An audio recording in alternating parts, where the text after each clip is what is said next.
बच्चों, स्वागत है आप सभी का नए क्लास में। अभी तक हम लोगों ने उदाहरण पढ़ लिया है, उदाहरण 1, 2, 3। अब हम लोग चलेंगे प्रश्नावली की तरफ। तो अब आज हम लोग पढ़ने का बारी है प्रश्नावली 6.2। ठीक, तो उसका जो क्वेश्चन नंबर 1 और 2 है वो आसान है, तो हम लोग डायरेक्ट चलते हैं क्वेश्चन नंबर 3 की ओर। ठीक, देखिए अब क्वेश्चन कर रहा है कि आकृति 6.18 में एल एम, ये एल एम है, ये समानांतर है किसके? सीबी के। ठीक, एल एम समानांतर है सीबी के, तथा एल एन समानांतर है किसके? सीडी के। ठीक, सीडी के समानांतर है। अभी बताइए क्या दो गो त्रिभुज बन रहा है, एगो ए सी बी और एगो ए सी डी बन रहा है। तो सबसे पहले चलेंगे हम, ठीक, त्रिभुज ए सी बी में, इसमें चलेंगे त्रिभुज ए बी सी में। ठीक, चूंकि दिया है कि एल एम समानांतर है सीबी के, ठीक, दिया है, तो हम कह सकते हैं कि एगो त्रिभुज आ गया ए सी बी और उसमें समानांतर आ गया एक भुजा दूसरे रेखा के।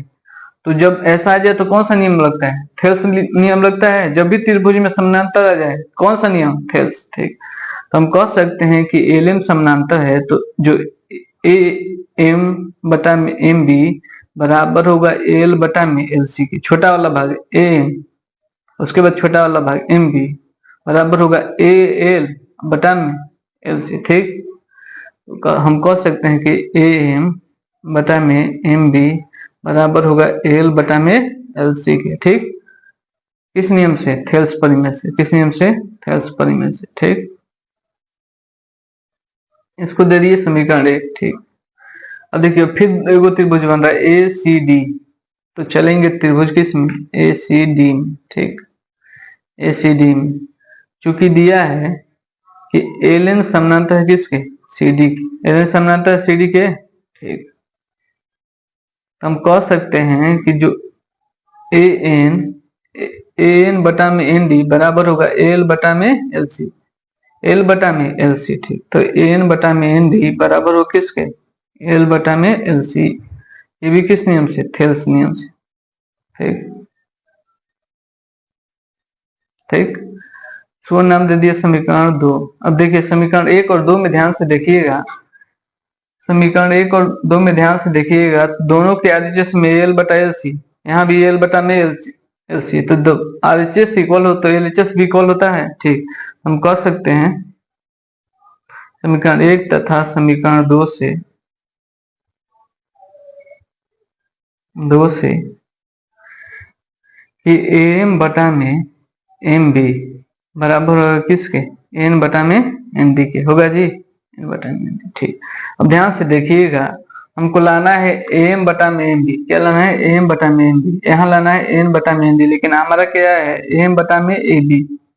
हमारा आया है ए बी नीचे है, लेकिन यहाँ क्या है? M B. यहाँ ए डी नीचे है, यहाँ क्या है? N D. ठीक, तो हम ए बी कैसे प्राप्त कर सकते हैं? ए बी कैसे प्राप्त कर सकते हैं? ए बी अगर ए में एम बी को जोड़ दें तो प्राप्त हो सकता है ए बी।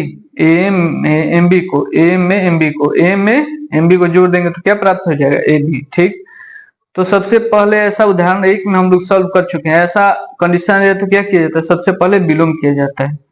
तो इसको मान लेते हैं समीकरण 3, तो लिख देते हैं, इसको विलोम करेंगे तो जो नीचे वाला ऊपर चला जाएगा तो क्या हो जाएगा? एम बी बटा में एन, इधर क्या हो जाएगा? एन डी बटा में एन हो जाएगा जी, विलोम करने पे। ठीक, ठीक, अब जब ऐसा है तो क्या करते हैं हम? एक एक दोनों तरफ जोड़ देंगे। क्या करेंगे? दोनों तरफ जोड़ देंगे। ठीक, इधर भी एक, किसी भी समीकरण में कुछ भी जोड़ घटाव गुणा भाग कर सकते हैं, लेकिन क्या करेंगे? दोनों तरफ करेंगे, दोनों तरफ कर देते हैं। ठीक, अभी बताइए दोनों का लघुत्तम कितना आएगा? दोनों का लघुत्तम एम आएगा। ठीक, दोनों का लघुत्तम कितना है? ये एम बी है तो एम बी लिखा गया, ये क्या है? एक, और ए उसमें एम जोड़ देते हैं। ठीक, लघुत्तम लेंगे तो एक से भागा देंगे तो एम आएगा ना, उसी तरह इसका लघुत्तम ए एन, ये क्या हो जाएगा? एन डी का एन डी उतरेगा, ये क्या हो जाएगा? एन हो जाएगा। ठीक, ठीक हो जाएगा इतना। अब हम लोग चलते हैं आगे।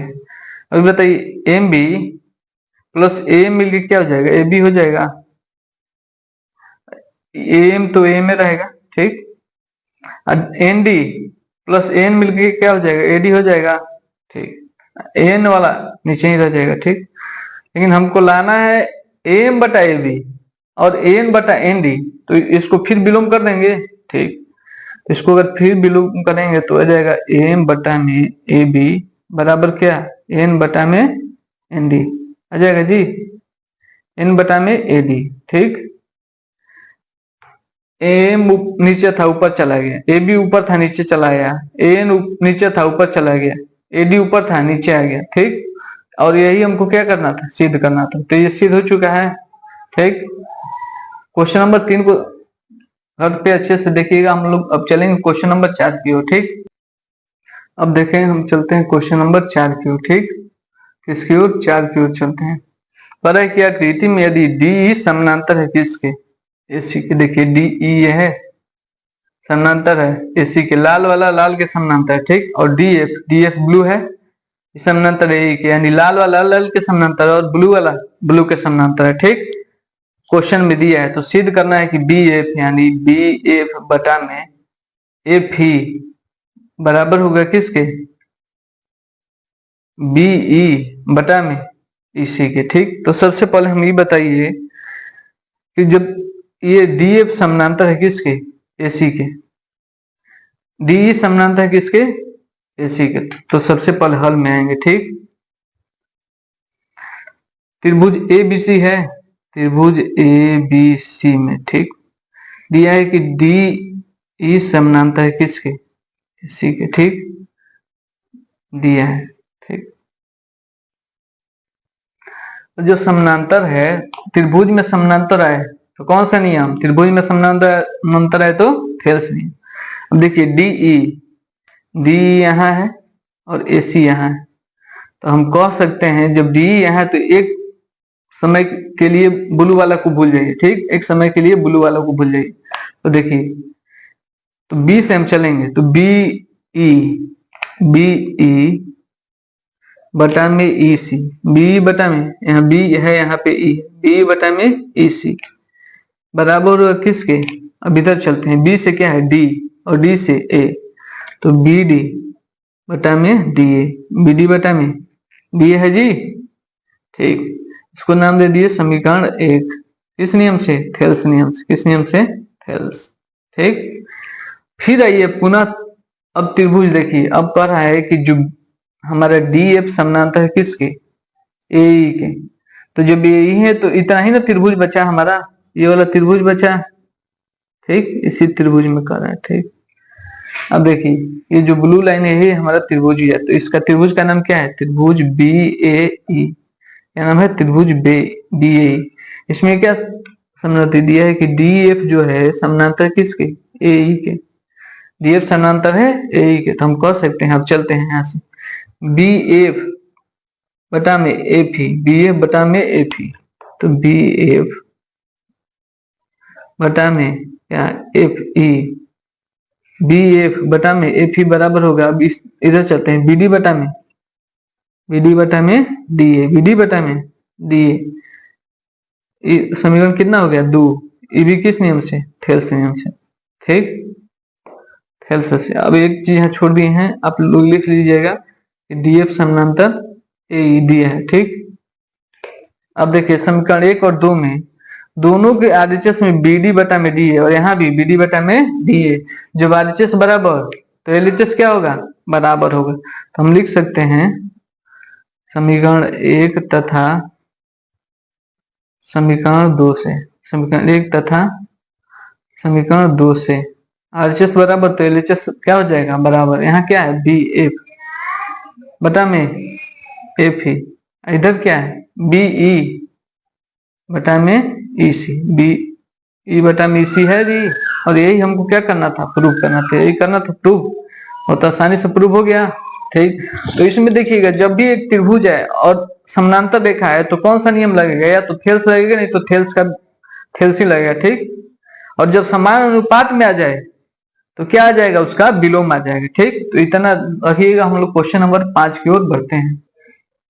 देखिए अब हम लोग क्वेश्चन नंबर 5 की ओर चलेंगे। कह रहा है कि यदि आकृति 6.20 में डी ई, डी ई हमारे यहाँ है, डी समानांतर है किसके, ओ क्यू के, डी समानांतर है ओ क्यू के। ठीक, तो सबसे पहले ई बताइए कि किस त्रिभुज में आएगा। हम कह सकते हैं कि पी ओ क्यू में आएगा।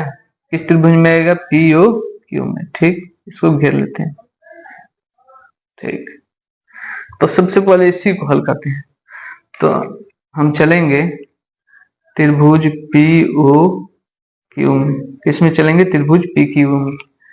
दिया है कि डी समानांतर है किसके, ओ क्यू के, दिया है। ठीक, और जब त्रिभुज है समानांतर है तो कौन सा नियम, थेल्स नियम। तो डी समानांतर ओ क्यू है तो हम कह सकते हैं कि पी ई बटा में ई क्यू, पी ई बटा में ई क्यू बराबर हो किसके, पी डी बटा में, पी डी बटा में डी ओ।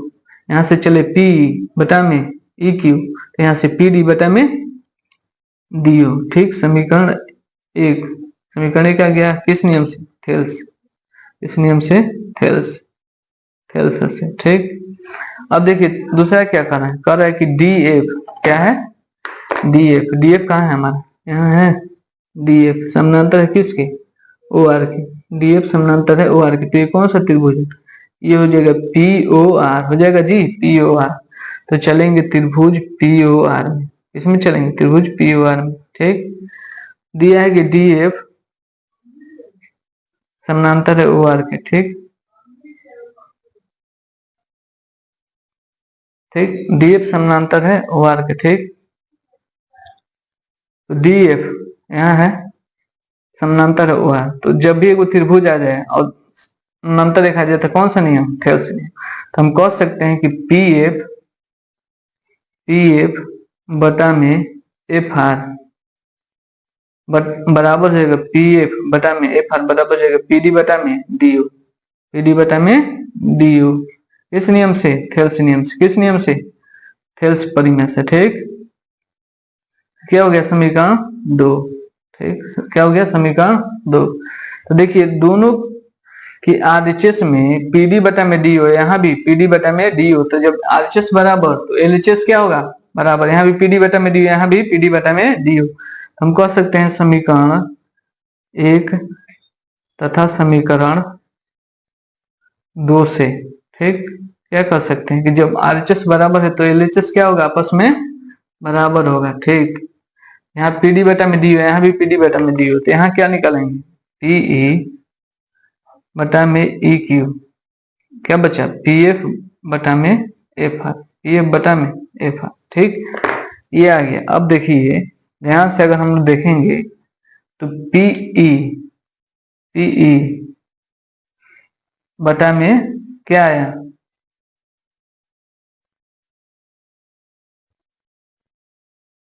ध्यान से हम लोग देखेंगे तो क्या आया, पीई यानी पीई बटा में ई क्यू, और क्या है, पी एफ बटा में एफ आर, पी एफ बटा में एफ आर। तो अगर हम त्रिभुज पी क्यू आर में ले तो देख रहे हैं कि ये वाला भुजा बटा ये वाला भुजा बराबर है ये वाला भुजा बटा में ये वाला भुजा।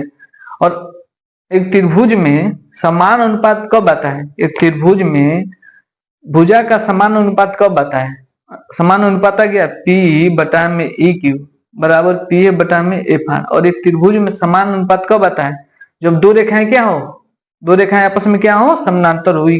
किस नियम से, थेल्स का विलोम कहता है, थेल्स का विलोम कहता है कि यदि एक त्रिभुज है और उसमें भुजाएं समान अनुपात में विभाजित हो तो रेखाएं आपस में क्या होगी, क्या होगी, समानांतर होगी। तो यहाँ समान अनुपात में विभाजित होगी, हो रही है। तो हम कह सकते हैं कि जो ईएफ है, कह सकते हैं कि जो ईएफ है ये किसके बराबर होगा, क्यू आर के होगा, क्योंकि जब समान अनुपात में विभाजित कर दिया तो ये रेखाएं भी आपस में क्या हो जाएंगी, बराबर। तो हम कह सकते हैं कि इसलिए ईएफ समानांतर क्या हो जाएगा, क्यू आर, ईएफ समानांतर क्या हो जाएगा, क्यू आर। किस नियम से, थेल्स के, थेल्स विलोम से, किस नियम से, थेल्स विलोम से। ठीक, बहुत ही आसानी से क्वेश्चन नंबर 5 बन गया। ठीक, अब हम लोग चलेंगे क्वेश्चन नंबर 6 की। ठीक, तो बच्चों अब हम लोग चलते हैं क्वेश्चन नंबर 6 की ओर। ठीक, आकृति में दिया है कि यदि ए बी बड़ा समानांतर किसके, पी क्यू के। ए बी समानांतर है पी क्यू के, लाल दोनों कर दिए हैं। और क्या है, ए सी, ए सी समानांतर है किसके, पी आर के। ए सी समानांतर है किसके, ये जो ए सी भुजा है समानांतर है किसके, पी आर से। तो दो गो त्रिभुज बन रहा है, एगो देखिए, एगो बन रहा है पी ओ क्यू, एगो पी ओ आर, ठीक। दो रेखा बन रहा है, दो त्रिभुज बन रहा है, ठीक। तो हल में लिखेंगे पी ओ आर, चाहे ओ पी क्यू भी लिख सकते हैं। त्रिभुज ओ पी क्यू में, त्रिभुज ओ पी क्यू में, ठीक। दिया है ए बी समानांतर है किसके,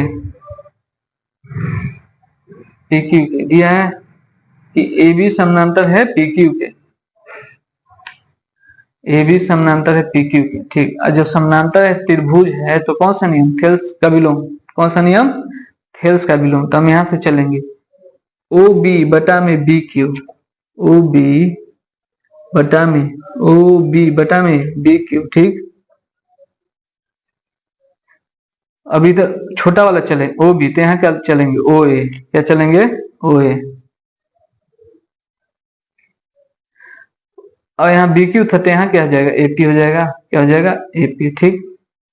21 समीकरण एक, किस नियम से, थेल्स से, थेल्स प्रमेय से, ठीक। अब देखिए, अब त्रिभुज इसमें आएंगे, ओ पी आर में आएंगे, ठीक। ओ पी आर में, ठीक। दिया है कि ए सी समानांतर है किसके, पी आर के। ए सी समानांतर है किसके, पी आर के। अब ए सी समानांतर है तो चलेंगे यहां से हम, यहाँ क्या हो जाएगा, ओ सी, ओ सी बटा में सी आर हो जाएगा जी, ओ सी बटा में सी आर बराबर। अब इधर चलेंगे, ओ ए बटा में ए पी, ओ ए बटा में ए पी, ठीक। क्या हो गया, समीकरण 2, क्या हो गया, समीकरण 2। किस नियम से, थेल्स नियम से, किस नियम से, थेल्स नियम से, ठीक। अब देखिए दोनों के आरएचएस में क्या आया है, ओ ए बटा में ए पी, और यहाँ भी ओ ए बटा में ए पी। तो जब आरएचएस बराबर तो एलएचएस बराबर हो जाएगा। तो हम कह सकते हैं समीकरण 1 तथा 2 से, समीकरण 2 से, ठीक। जब एलएचएस बराबर तो आरएचएस क्या होगा, बराबर, ठीक। तो ओ बी बटा में बी क्यू बराबर है क्या, ओ सी बटा में सी आर हो जाएगा। यहाँ ओ बी बटा बी क्यू लिए तो यहाँ क्या लेंगे, ओ सी बटा में सी आर, ठीक। अब देखिए ओ बी बटा में बी क्यू, ओ बी बटा में बी क्यू बराबर है ओ सी बटा में सी आर। यानी अगर हम ये त्रिभुज ले लें, ठीक, कौन सा त्रिभुज, ठीक। तो ओ बी बटा में बी क्यू बराबर है ओ सी बटा में सी आर। तो अगर त्रिभुज ओ क्यू आर होगा, ओ क्यू आर, त्रिभुज ओ क्यू आर, ठीक। तो इसकी भुजाएं यानी ओ बी बटा में बी क्यू बराबर है ओ सी बटा में सी आर। और एक त्रिभुज में अगर भुजा का अनुपात बराबर है तो दो रेखाएं आपस में कैसी हैं, यदि एक त्रिभुज में भुजाओं का अनुपात बराबर है तो दो रेखाएं कैसी है, समानांतर है। और ओ क्यू आर में दो गो रेखा कौन सा है, एगो है बी सी, एगो है क्यू आर है जी। हम कह सकते हैं कि दोनों क्या हो गया, आपस में समानांतर। तो यहां से हम कह सकते हैं कि बी सी समानांतर होगा किसके, क्यू आर, क्योंकि यदि त्रिभुज है। और ओ बी बटा में बी क्यू बराबर होगा ओ सी बटा में सी आर के, है जी। फिर तो एक त्रिभुज में जब दो भुजाएं समान अनुपात में विभाजित हो तो रेखाएं कैसी हैं, आपस में समानांतर है। तो हम कह सकते हैं बीसी समानांतर क्यू आर, किस नियम से, थेल्स के विलोम से, किस नियम से, थेल्स के विलोम से, ठीक, ठीक। यही हमको क्या प्रूव करना था, यही हमको प्रूव करना था, बीसी समानांतर क्यू आर, ठीक। तो ये हुआ आपका क्वेश्चन नंबर 6। अब आज के लिए यहाँ तक। अब हम लोग फिर से मिलेंगे नए वीडियो में, तब तक के लिए धन्यवाद।